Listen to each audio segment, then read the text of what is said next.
মুর্শিদাবাদের ডোমকলে বোমা বিস্ফোরণে মৃত্যুর ঘটনা ঘটেছে বলে জানা যাচ্ছে। এক মহিলার মৃত্যু হয়েছে বিস্ফোরণের জেরে। এই নিয়ে আমরা বিস্তারিত জানবো। তার আগে আপনাদেরকে আরো একবার জানিয়ে রাখবো, মুর্শিদাবাদের ডোমকলে বোমা বিস্ফোরণে এক মহিলার মৃত্যু ঘিরে চাঞ্চল্য।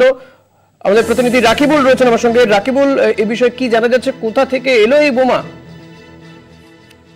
একদমই তাই। দেখো, বোমা বিস্ফোরণে এক মহিলার মৃত্যু হয়েছে, আর এই মহিলার মৃত্যু ঘিরে কিন্তু চাঞ্চল্য ছড়িয়েছে পরিবারের মধ্যেও।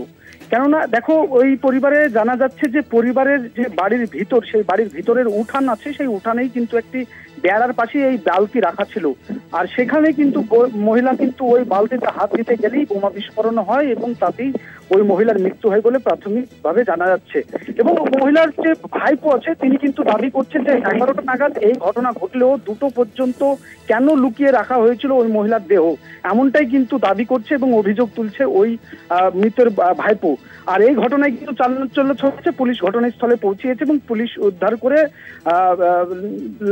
মৃতদেহ উদ্ধার করে নিয়ে এসেছে ডোমকল সুপার স্পেশালিটি হাসপাতালে এবং সেখানে কিন্তু চিকিৎসক মৃত বলে ঘোষণা করেছে। এবং এই যে বোমা, এই বোমা বালতি ভর্তি বোমা কেন রেখেছিল, কি উদ্দেশ্যে রেখেছিল, কেনই বা বাড়ির উঠানে রাখলো, তা নিয়ে কিন্তু একাধিক প্রশ্ন জাগছে। তবে এই কাউকে গ্রেফতার করা হয়েছে এই ঘটনায় রাকিবুল?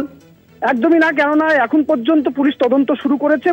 তদন্ত সাপেক্ষে কিন্তু আটক করা হবে এবং বাড়ির লোকজন কিন্তু আপাতত পলাতক, এমনটাই কিন্তু জানা যাচ্ছে।